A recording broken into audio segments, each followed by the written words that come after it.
I have a conference call that I need to run to, but since you all are graciously gathered here, I'll take a few questions. And I think you also just had like an hour with Caroline, so I don't want to step on that too much either.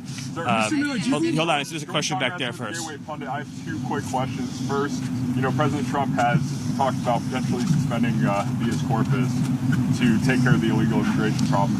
When could we see that happen, do you think? Well, the Constitution is clear, and that, of course, is the supreme law of the land, that the privilege of the writ of habeas corpus can be suspended in a time of invasion. So I would say that's an option we're actively looking at. Look, a lot of it depends on whether the courts do the right thing or not. At the end of the day, Congress passed a body of law known as the Immigration and Nationality Act, which stripped Article III courts, that's the judicial branch, of jurisdiction over immigration cases. So Congress actually passed, it's called jurisdiction stripping legislation. It passed a number of laws that say that the Article III courts aren't even allowed to be involved in immigration cases. Many of you probably don't know this. I'll give you a good example. Are you familiar with the term temporary protected status, or TPS, right? So by statute, the courts are stripped of jurisdiction from overruling a presidential determination or a secretarial determination on TPS when the Secretary of Homeland Security makes that determination. So when Secretary Noem terminated TPS for the illegals that Biden flew into the country, when courts stepped in, they were violating explicit language that Congress had enacted, saying they have no jurisdiction. So it's not just the courts aren't just at war with the executive branch. The courts are at war, these radical rogue judges, with the legislative branch as well, too. So all of that will inform the choices the president ultimately makes, yes. Mr. Miller, to further incentivize deportation of illegal aliens, is the administration considering going after businesses that knowingly employ illegal aliens? Well, they already have. Worksite enforcement, I don't have the exact statistics, but it's at multiple hundreds of percent. So the increase in worksite enforcement has been dramatic, it's been immediate, and that will continue. Why is President Trump moving to dismiss 3 Democratic members of the Consumer Product Safety Commission? Well, I think Caroline answered this question in the briefing today. The president is the head of the executive branch, and it's the president's prerogative to ensure that all executive branch employees are the best, the brightest, the most committed to fulfilling the agenda that they have, whether it be in their agency or any post in government. Is the president going to replace them? Well, again, we'll take a look at the situation, but the important thing is, I'll take a look at the specifics that you're talking about here, but the important thing to understand is that we don't just let people stay in their jobs just because they were always there, right? We have to examine the performance of specific employees, whether they're doing the best that they can do. I know that in particular, as a parent, there's been lots of concerns that I've had, that my family's had about product safety in this country. We can absolutely do better, and we will do better, but that requires hiring the best people for the job. And President Trump will always hire the best people for the job. Yes. When we talk to the president's voters, they bring up a couple issues. One, it's been 3 months, and they still haven't gotten down to the 2020 election. They're concerned about the whole voting situation, and they also want to know about what happened to the assassination attempt. Those are all great questions. So they're really concerned. Those are all great questions. The Department of Justice, of course, is working on all 3 of the things that you just mentioned, and hopefully we'll have a further update soon. I can tell you on election integrity that the president recently signed an executive order that was the most comprehensive election integrity order that was ever issued. And as you may recall, that included in it a requirement to verify citizenship to vote. Another example where a district court judge lawlessly intervened, enjoined that requirement. Now, think about this. Congress passed a law, making it a crime, a felony, for non-citizens to vote. And yet a judge has enjoined the executive branch from enforcing and upholding that statutory requirement. So the courts, the radical rogue judges, they don't care what Congress said. They don't care about what the Constitution says. They're just imposing their own Marxist agenda on the whole country. And that's obviously... They want to follow up on January 6th. Yeah, so, I mean, the Department of Justice is investigating all of the issues that you mentioned. I wish I had a fuller update for you now, but I can assure you that our Attorney General, our Deputy Attorney General, our FBI Director, now Ed Martin, at the Weaponization Working Group will all be, and of course we put up a new D.C. attorney, will all be diligently working on ensuring accountability and justice. Yes, back there? Question. Tom Homan used some colorful language earlier this year to describe how he would be demanding accountability from New York City Mayor Eric Adams if he didn't cooperate with ICE. Is Eric Adams holding up his end of the bargain thus far?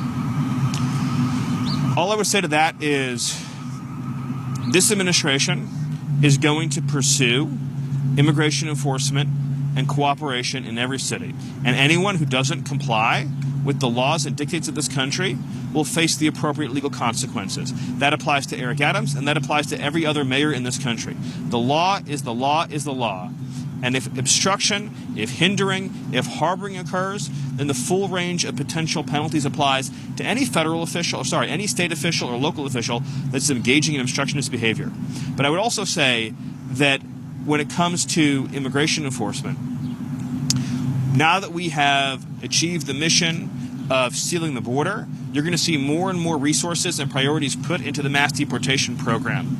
And so on a day-to-day basis, you're going to see exponentially larger numbers of illegal aliens being arrested and removed from the interior. How Can you serious share is with the us- Suspending Thank Habeas you. Corpus? So can you share with us where the illegal immigrants that will be deported to Angola, Rwanda, those African nations are, which condition they are, and when are you guys planning to send them back to Africa? Well, we get illegal aliens, or we did get illegal aliens during the Biden administration from 150 countries. So ICE sends planes to every country in the world. We send planes to Iraq, we send planes to Yemen, we send planes to Haiti, we send planes to Angola. I mean, ICE is sending planes all over the world all the time.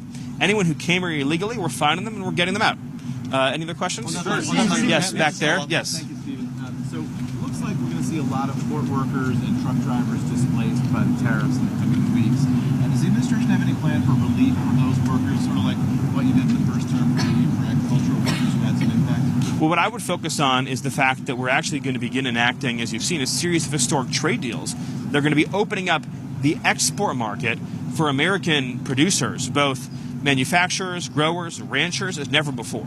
And so what's going to begin happening now, because of the president's leadership on tariffs, is markets that have historically been closed. So obviously India, Japan, South Korea, the UK, are now going to be open to American exports and American production. I would also just note that if you look at the statistics, about 90,000 factories in the United States closed since NAFTA was signed, which is, almost unimaginable figure. The media never cared about those workers and their factories who were destroyed. And we can all visit the towns now, and we know, of course, the heartbreaking stories, the fentanyl addiction, the breakup of traditional families, the disintegration of whole communities. That was the catastrophe that occurred that President Trump is reversing by finally standing up for the American worker. Yes. With regards to the refugees that are being brought back from South Africa, Yeah, that's a really exciting news story, isn't it? the rationale behind it when refugees have not been taken back from other countries, why is the U.S. taking refugees from South Africa? Well, because what's happening in South Africa fits the textbook definition of why the refugee program was created. This is persecution based on a protected characteristic, in this case, race. So this is race-based persecution. The refugee program is not intended as a solution for global poverty, and historically it has been used that way.